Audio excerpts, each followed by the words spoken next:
Yes, hello, my name's Hejazi. Today I'm LARPing as an academic and speed running my MA thesis in live art and performance studies from the Theatre Academy of the University of the Arts Helsinki, titled Adventures in Live Art Game Research Towards a Theory of Definition. So the quotations and page numbers throughout this presentation all correspond with the thesis that's available online. So if there was anything you wanted to look up, it is all there for you. Pulling all these excerpts directly from the text. So the quest to make a live art game begins, but what is live art? In 2018, I embarked on a quest to make my own live art game, but first I had to figure out what live art is. So I scoured through books and articles and web pages looking for some definition, a comprehensible definition of live art. However, wherever I looked, I was met with confusion, cryptic definitions, and contrasting opinions, puzzling abstractions. I understood that it was live, but aside from that, no explanation really made sense to me. It seemed that the unified and accessible definition of live art that I was looking for just didn't exist. The oldest definition I encountered, which refers to the resistance of live art to being pinned down by explanation, prevails today as one of the most popular definitions, appearing in many similar iterations, such as the definition of live art has to be its resistance to definition. But saying it can't be defined seemed like a bit of a cop-out to me and didn't exactly help clarify anything for my attempt to design a live art game. Yet, as the years flew by, I remained puzzled. What is live art? I don't know. However, through these years, 2018 to 2022, despite being ashamed of my failure to crack the code, I engrossed myself in rapid prototyping live art games and performing them as a form of practice-based research. In each of these prototypes, my process included taking a pre-formed mode of gaming, like a card game or a LARP, and then trying to make a performance out of it. Some of the most notable being a conversation game titled Conversational Karaoke, where participants in a Palestinian refugee camp were able to tell their own story and be heard by a Western audience. Or a chamber LARP titled Please Imagine My Birthday, which was about social memory and community. Or a performance card game titled Animating Love. A tabletop role-playing titled New Stories of Finnish Art, where participants were able to reimagine dominant narratives of Finnish art history. And then finally, Adventures of Harriharri, which is the main subject of this lecture. So through the form of a third-person action RPG, this game tells the story of Harriharri, whose persona is semi-autobiographical, and the obstacles he faces in pursuit of integrating into Finnish society or fitting into Finland. The video game is created purely for the purpose of the live performance, and it utilizes the Let's Play format as a theatrical medium. From behind the stage, I played the game and narrated Harriharri's story through live freestyle rap.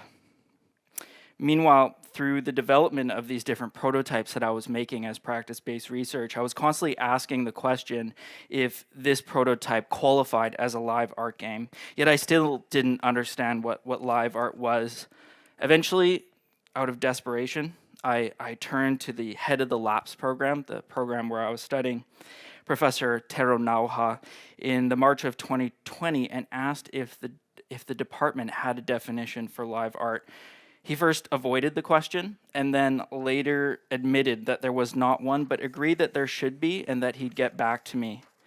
At this point, the mystery intensified, for not even the academic program, which would be supposedly awarding me a master's in the subject, had a clear explanation for me. But Eventually, he told me something really important. He told me to define it for yourself as a student finishing your written thesis, further instructing that it's only you who can define it for yourself.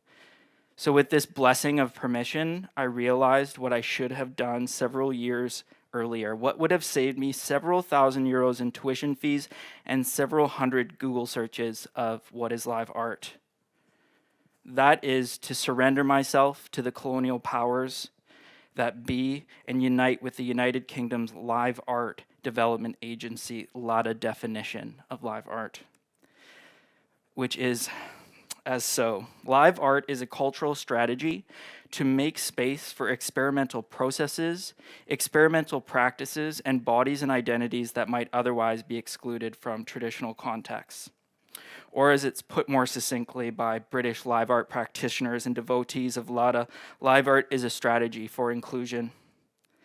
Aligning with this definition could be decoded as a mere survival strategy, a desperate attempt to portray credibility as a person of color striving to build an arts career in a field where the majority of those in seats of power are white. So moving on to the next important question, what is a game? Another paradoxical, loaded, and nebulous term. In fact, this term has been studied and disputed far longer and even with greater intensity than live art has. This time, I decided to extend my license as an artist and just pick one. The Greg Costikyan definition was initially presented to me in the autumn of 2019 in a game design class taught by Mika Junola. I actually attended that lecture 3 times, and in each of these lectures, Junola mirrored the writing structure of Costikyan's article by breaking down each one of the words in the definition: interactive, structure, endogenous meaning, struggle, and goal into easily comprehensible chunks. And over time, this pedagogical method employed by Costikyan and Junola had a profound effect on me. And I've slowly come to truly believe and adopt both the definition and their method of discourse. And that brought me to level 1 in the live art game adventure.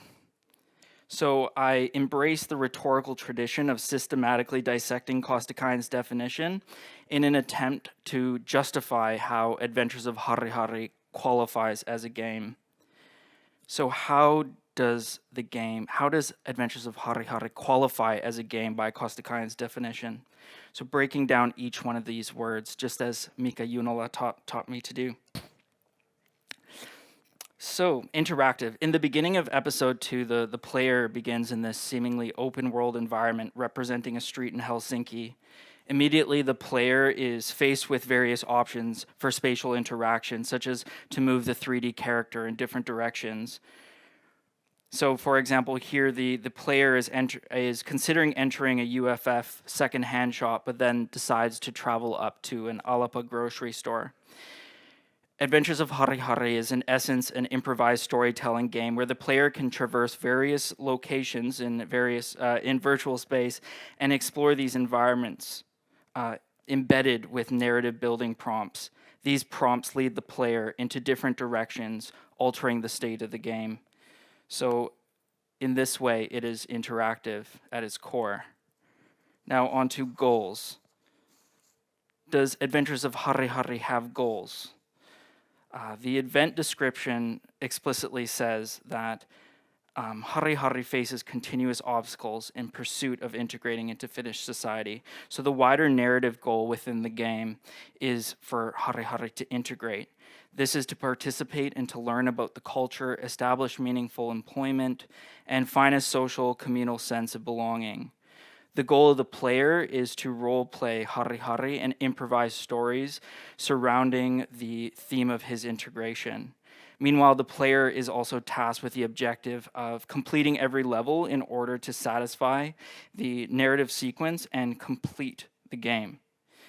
An example of the game state, an example of a game state in the game where the player responds in favor of goal achievement takes place on the streets of Helsinki, where he encounters an NPC. Let's take a look at that. Where do you come from? Oh, hello. I'm Harriharri. I'm from Canada. Kanadalainen. Okay. And before that? Before that, from Canada. I'm originally from Canada. Where are you coming from? I'm from Canada. Vancouver, British Columbia. Where are you born? Born and raised in Canada. Where are you really from? No, I'm really from Canada. That's where I grew up my whole life. You look like you are coming from Middle Eastern country. Yeah, that's my heritage, but I'm born and raised in Canada. No niin, heippa Harri. Okay, bye-bye. So while it's this difficult encounter, the player must always still roleplay these earnest efforts in these social interactions in order to portray this persevering newcomer who always tries to make a great impression. As Costikyan writes, the basic transaction we make in games is to agree and to behave as if achieving victory is important, to let objectives guide our behavior in the game. So the next component is struggle. From a narrative standpoint, the protagonist is certainly no stranger to struggle and adversity. He's a POC newcomer in a white-dominated society, and he doesn't have any friends and feels excluded from the social culture. He's unable to speak the language, which makes attaining meaningful employment and accomplishing every task very challenging.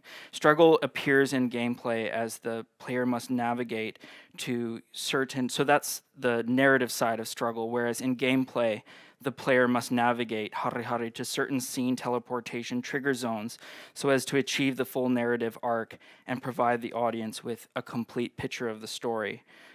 While there aren't any in-game obstacles like zombies or monsters preventing the player from reaching these trigger zones, there are various technical complications. The game is developed by students with limited budgets and on a limited time frame, which means there is little to no time for playtesting and debugging. There's always a pretty high likelihood that a trigger won't work, and Harriharri will get stuck between 3D models or fall off a plane, and an unforeseen bug will appear, or the game will freeze and the entire game will need to restart. Performance scholar Marlena Huka argues that errors, glitches in video games and other virtual environments are demonstrations of non-human agency and refers to them as non-human performers.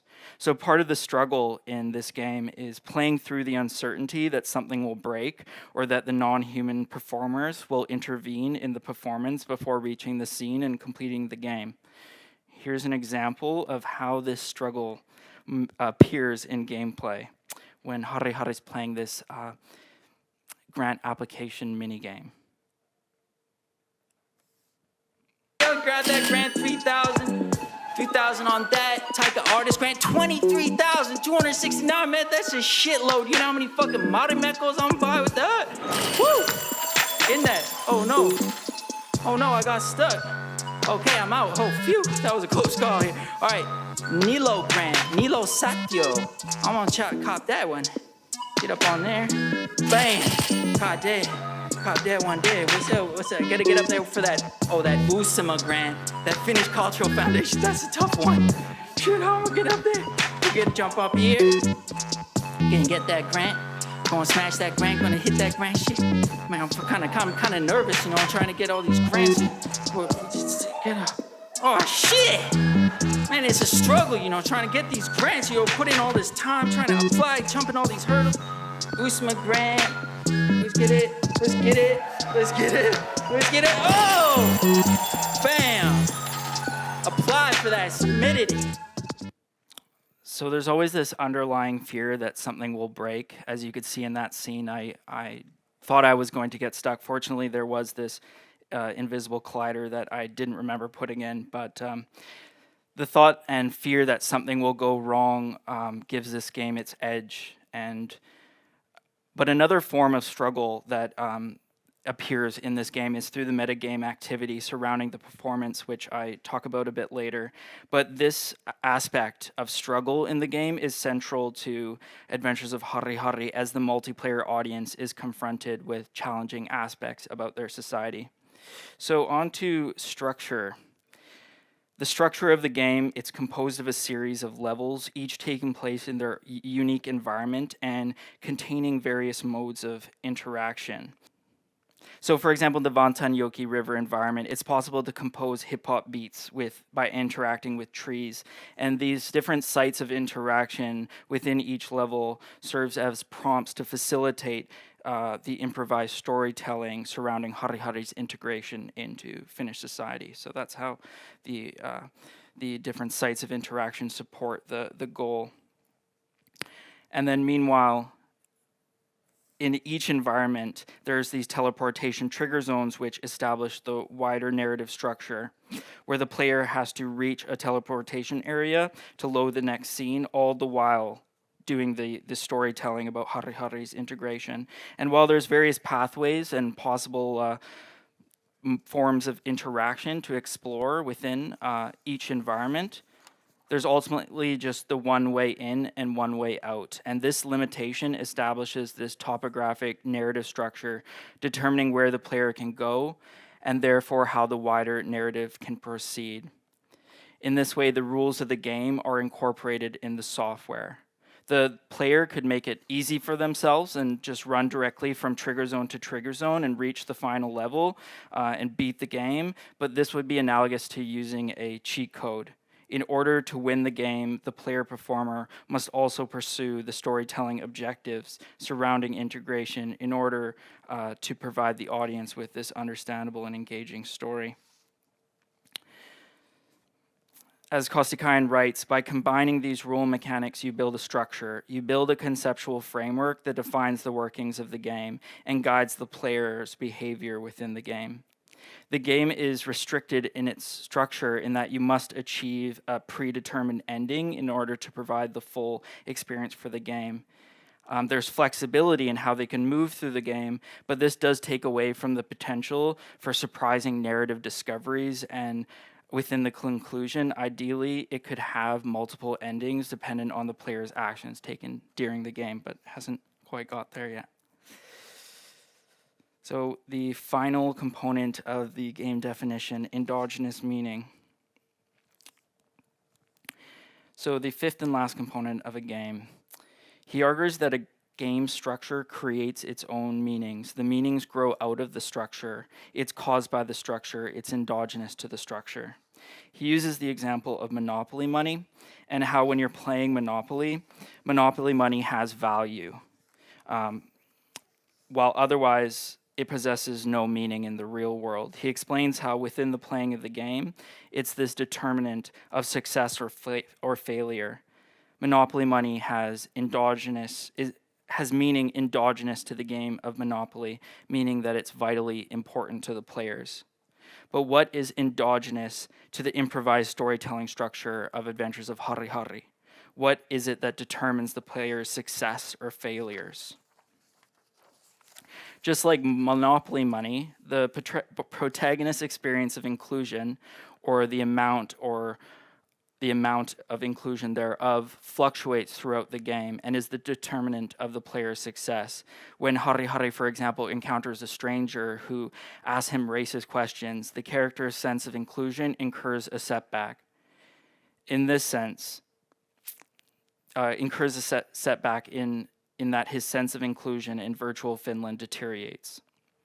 Yet when he discovers an Anki and finds new access points into Finnish culture, his level of inclusion rises and brings him closer to the goal. Harriharri's sense of inclusion is endogenous to the game of Adventures of Harriharri. So are the notions of inclusion generated through this game only meaningful within the context of Adventures of Harriharri, or do they hold meaning in the real world? Do the notions of inclusion possess real-world value? According to Costikyan, games are a fantasy. And this is where my work diverges from Costikyan's definition. I do not prescribe to Costikyan's bracketing of meaning between fantasy and the real world. My own work draws energy and thrives on the relationship between endogenous meaning of the game and the meaning of its real world origins. Watching the character struggle in the racist situations allows the predominantly white Finnish audience to experience in a way the effects and the reality of everyday racism and how certain social encounters might be experienced and have different meanings for different people. Perhaps it may induce a critical examination of what it means to be born with white privilege. So in summary, I've explained that Adventures of Harriharri is an interactive structure for improvised storytelling, where the meaning of inclusion is endogenous to the game structure, and where I, the player, struggle towards Harriharri's goal of integrating into the society of virtual Finland. So the next level in this master's game is the Harriharri Metagames. As this game narrative unfolds, other games are being played which go beyond the performance's allotted duration, beyond the virtual environment spatial limitations set by the video game, and even beyond the physical theater space where it's being performed. These are the Adventures of Harriharri metagames, where the goals and aspirations of both Harold Hejazi and Harriharri collide and combine. Richard Garfield defines a metagame as how a game interfaces outside of itself. Garfield provides a framework that divides the concept of the metagame into 4 categories: what a player brings to the game, what a player takes away from a game, what happens between games, and what happens during the game other than the game itself. So in what follows now, I draw upon Garfield's framework and the work of Salen and Zimmerman to explore the meta of inclusivity in Adventures of Harriharri. Because it's designed as a game performance and there's no assumed continuity of audiences, I don't address what happens between games. In select categories, I also explore the experience of the multiplayer audience, and in doing so, consider them as active players in the metagame. So what a player brings to a game. Garfield writes, players always bring a set of resources to a game, sometimes physical and sometimes mental, or put more succinctly, or put more broadly, sometimes tangible and sometimes not. For example, while I occupy the roles of game designer and player, the intangible mental resources that I bring to the game include my experiences and memories in Finland, my delusional or idealistic Canadian dream of inclusivity, and my own research into Finnish cultural politics.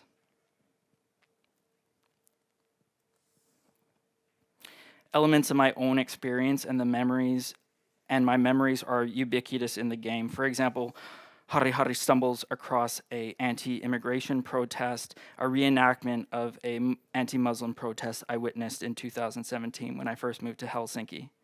This enriched and informed version of the experience is a metagame in the sense that it's derived from the video game's interplay with surrounding contexts.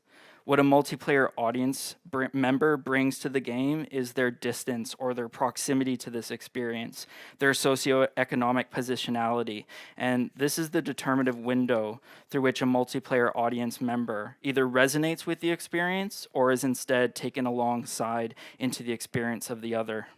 This feature of the metagame is integral to Harriharri's design, or the game's design.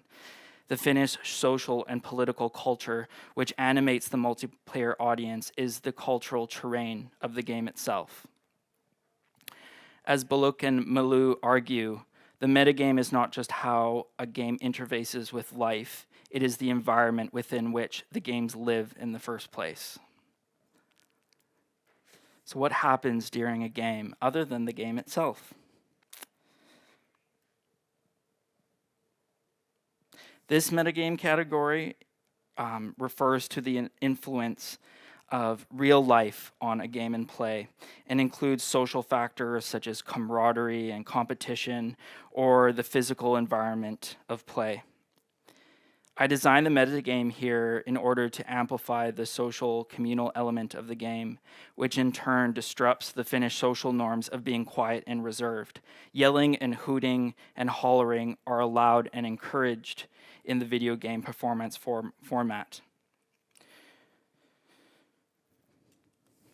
So, for example, when Harriharri fails in his attempt to order French fries, uksi ranskalaise it, because the shopkeeper cannot understand his accent, he then breaks out into a reggae song titled Ranskalaise it, with karaoke lyrics overlaying the game visuals. Whether an audience dares to engage or participate in support of Harriharri is at the crux of the socio-political metagame here and makes a significant impact on the game performance overall. An approach that I have found helpful in trying to think through the audience experience of the game is found in René Glass's concept of vicarious play. Glass argues that Let's Play videos allow the presence of the LP creator, the Let's Play creator, to be felt by the viewer, and that the reactions and gameplay of the LP creator evoke a sense of participation. Glass illustrates how a viewer observes and is made aware both of the event creation and the presentation of a game. In this sense, through engaging with the game, the viewer is invited into the process of the event creation and the subjectivity of the player performer. My presence and experience are observable not only in the autoethnographic narrative of the game and its customized 3D world, but also in my role as a player performer who offers the audience a vicarious experience of game immersion, an entry into the intended metagames of Adventures of Harriharri. What a player takes away from a game. In elaborating on Garfield's work, Salen and Zimmerman argue that players take things away from a game unrelated to the stakes, such as the experience of the game itself. A player's experience might serve to validate or contradict their beliefs about an opponent or about the game as a whole, thereby influencing future games. The broader goals of Adventures of Harriharri rest upon this component of the game to promote discussion, reflection, and engagement surrounding inclusivity. The multiplayer audience is invited to contemplate and engage with problematic components of their society, instances of everyday racism, racist politicians, and socioeconomic exclusions of white supremacy. They are invited into a speculative space and the active construction of an imaginative world. I see live art games as a space to ask questions and gather data about our social lives. In the case of Adventures of Harriharri, the audience is also invited into this process, a process that I naively imagine as continuing beyond the performance in the household conversations and society at large, where, as Garfield writes, a game interfaces outside of itself. Garfield writes, metagames tend to have application or meaning beyond the game itself. They often seep into real life. On a personal level, ever since playing this game, my social life has changed insofar as I've been treated with more appreciation and recognition as a newly seen contributing member of the arts. I was recognized by people who didn't recognize me before. It was as if the metagame had provided me with a super mushroom, the kind that small Mario gets to turn into super form, allowing him to smash through bricks. But I still think there's room for critique here, though, because this project concludes with the raising of an unsettling question. Is only a successful minority able to be seen and included? On to the final level, body without organs. Harriharri could not be regarded as both a video game character and a performance artist without the exploration of what his body can mean and do. The body of Harriharri is created through photogrammetry. In essence, Harriharri is an image. The story and identity expressed through my own Harold Hejazi's body are enlarged when told through the Harriharri interface. As an image, he achieves an alternate subjectivity, one in which the pursuit of his dreams are emancipated from the difficult confrontations of Harold Hejazi's day-to-day lived experience. In playing the game, the performer plays Harriharri as he playfully reorients his experience to life in Finland. So the body without organs is a very ambiguous concept that takes many different meanings, even within the body of Deleuze and Guattari's work. The impulse to welcome complexity and refrain from categorical reduction is what affords the body without organs the special ability to theorize avenues outside imposed psychological and social constructs. So it's intended to be confusing and unable to quite put it into a box. In their book, 1,000 Plateaus, Deleuze and Guattari state, "We have come to the gradual realization that the body without organs is not at all the opposite of the organs. The organs are not its enemy. The enemy is the organism. The body without organs is opposed not to the organs, but to that organization of the organs called the organism." So the body without organs is defined through its resistance and rejection to normative structures. It opposes existing structural coding or the organization of organs. On the surface level, Harriharri seeks to achieve the objectives set out by society: friendship, affirmation, respect as an artist, belonging, and yet the potentials of his body transcend this. It enables a metamorphosis of Finnishness, a dismantling of social norms, a rewriting of modes of engagement with the culture. Here I propose that Adventures of Harriharri, the game itself, can be approached as a body without organs, a site for realization and an exploration of new ways of being. Harriharri doesn't just connect with Finnish nature, he composes hip-hop beats with the trees. He doesn't just buy discount food from the grocery store, he engineers it into a mini-game. He has hip-hop battles with right-wing politicians and brings about personal revelations. Thus, the game is a site of possibility. Harriharri is an English-speaking Canadian and Middle Easterner. When transplanted into Finland, these identities become the organs of exclusion that set the game in motion. To play with the character Harriharri is to imagine or to virtualize a more liberatory life, to push against the confines of these identities. In my understanding of the body without organs is that it's about freedom. Harriharri gets to know himself and become many things: Kannadalainen mies, Middle Easterner, brown man, onki mies, artist, rapper, naturalist, art grantee, and so on. However, these roles are never fixed or static. Rather, he is a body of experimenting entities, experimenting with various live art and game forms, notions of Finnishness, of becoming Finnish, or a new form of Finn. Okay, so on the other hand, the game falls short as a body without organs, since Harriharri is still seeking to achieve the goals set out by society. As my second skin, he's ultimately programmed by my own socially dictated desires, financial income, validation, and so on. If he truly were a body without organs on his own, he would reject it all.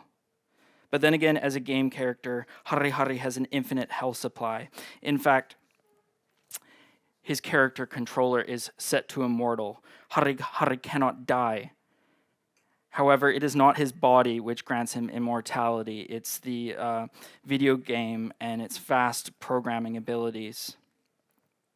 Harriharri can even leave his pixelated body and assume a racially augmented, higher resolution anatomy with superior stature. This metamorphosis occurs near the end of the second episode when he initializes his grant period and receives an elite character model, Harriharri 2.0, which has lightened Caucasian skin, a more desirable body shape, a more impressive physical stature, and a hyper-Finnish costume, wearing a tulipuku and lapikat boots. Thus, the game itself allows me to defy or transcend the coding of the everyday. In this sense, the video game is programmed in resistance to hierarchy and is set in continuous opposition of structures of power. Here, the body of without organs is the freedom of experimentation that liberates the human and disrupts the structural confines of a society. So now at the end here, final boss. So you've struggled through this presentation and finally achieved the goal of making it to the final level. Here's the part where I provide my own hermetic definition of a live art game.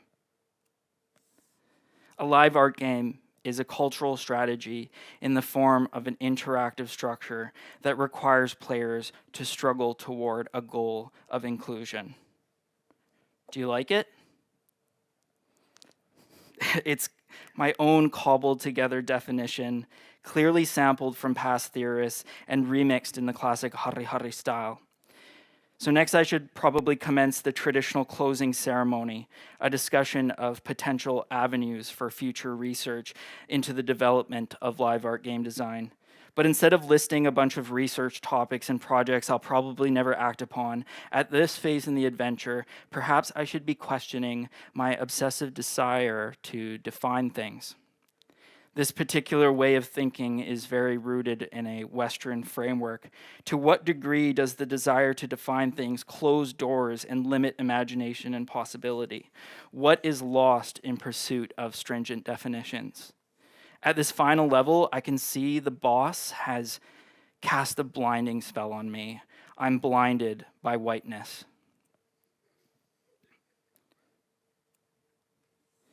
In my thesis, full of sources dominated by white theorists and authors, in search for acceptance and belonging in a society dominated by white people, naively striving to enter the academic fields dominated by white academics, or to establish a promising career in the art world whose top leadership is mostly white. In the wider world where white supremacy runs rampant, this final level is looking terrifyingly white. It seems the battle with the final boss isn't just against Western academic elitism, but it's against the wider forces of white supremacy, which I am inevitably indoctrinated into.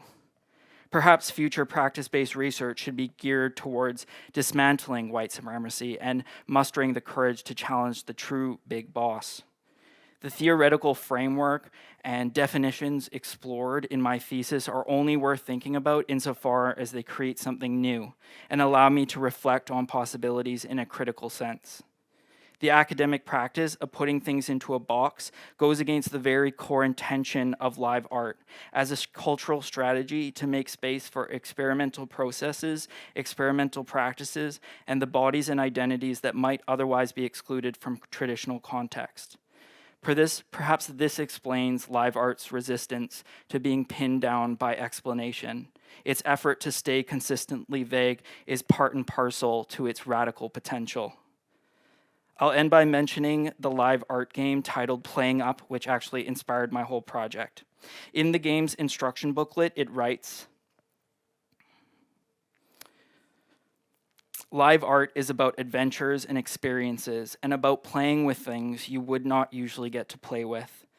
For me, it was an adventure into games and about playing with Finnish culture and society and the formation of my own Finnish identity, something I didn't really have access to before. Thank you. You. Wow. MA game over. Master of Arts, right? Yes. Congratulations. Thank you. Thank you for such an amazing presentation and kind of leading us to understand what live art could mean, or do we understand? Yeah. No, What would you say? hopefully. Do you understand it now? I do, but I need more examples to know where it can go. Don't put it in a box. No more boxes. Okay. So there is a chance for a couple of questions. I'm going to ask. I have tons of questions though, but I want to ask something just to clarify. Mm-hmm. Where can you get Harriharri? Where can you get it? Yeah. Like where can you a product? experience it? Oh. Like how do we get to that experience? YouTube. Can we play it without you, or Oh, to play the game. how do we do that? Oh, you can't do that. No. I mean, in the third episode, which I don't talk about here, there is kind of exploring more this multiplayer audience idea. So there is kind of more engagement, and you get to guide the story a little bit more. But no, it's a game designed only to be played by one person. So kind of going against this idea that games need to be a product that are going to be sold and played to many people. It's just a game for me, and no one else gets to play it. That's fantastic. Yeah. But is there a future possibility for us to experience that somewhere? Yeah, of course, I have always dreamt of a possible playable, but still working through what that would look like while still staying true to the form and not just being a third-person action RPG. Yeah, perfect. Did you get the grants? Did I get the grants? Yeah, after doing Adventures of Harriharri and kicking and screaming about it for a while, I got the mushroom from Mario Mushroom. Yeah. And then... What would be your message for the grant makers to get the live art happen more in games? What do we need to do? Art? Well, I mean, I think it's definitely a great category because you can stand out really well. I mean, there are lots of, let's say, photographers or painters or something like that. So you're going to be in a much higher competition realm. Whereas if you can carve out a niche for yourself, like in this sense, combining live art and games and kind of multiplayer engagement, I think that's always a really good pursuit to kind of find your particular scope on. Do you think that the grant givers understand enough games or live art games to be able to judge that? I'm not exactly sure. I don't know the interworkings of how it works at the higher levels of the inside of the those grade. boxes. Yeah. Yeah, but I like to think that they do put in effort to finding those professionals and bringing them into their panels. But I don't know exactly for sure on that. Anybody from the audience that would like to ask something? Okay, so I have more. Oh, right. There was already a question about where is there a next episode, but what are you planning on doing another type of game that would be live art performance than the Harriharri? Is there something that you are already thinking? Because oftentimes when you make games, you kind of get ideas for the next ones. Yeah, definitely lots of ideas floating around on various notes in my phone and different brainstorms and that sort of a thing. I don't have any particular plans. I am definitely open to it. I don't see video game performance as like my final medium and that's all I'll ever get to work on. I think there's a lot more potential in video game performance to develop it and to take it further and to reach wider audiences, but that's not exactly the only place I want to be. Yeah. I do want to do other kinds and other forms of games. There's so much uncharted territory in art games and at the intersections of performance and live art, or performance and games in art house. So there's certainly a lot to be done that hasn't been done yet, I believe. You were a live artist already before this project, right? Yeah. So are you planning on also doing things that wouldn't be game related? Is something that you want to go back to, or is now games completely sucked you in? That's a good question. I mean, of course, it's an adventure. I mean, whatever medium is there for me to tell the story that I want to tell at that time, that's what it's going to be. I kind of was attracted to games by the way they engage people and the way it makes kind of like, vicarious play and immersion and all those great things that games can do. So for me, it was a great tool to get those social practice outcomes going, getting people thinking about things and having conversations outside the walls of the game. So I think games are really powerful in that regard. Yeah. I haven't yet found a more powerful tool, I suppose, right, but maybe if it comes, let me know, and I'll try and make a live art thing out of it. I think they would be kind of difficult for me for a long time to find out something more powerful because I believe in games so much. Right. Thank you so much for your presentation and your reflection and opening up of the theoretical side and the structure of your work. Definitely. LARPing as an academic today for you, just for you. Thank you.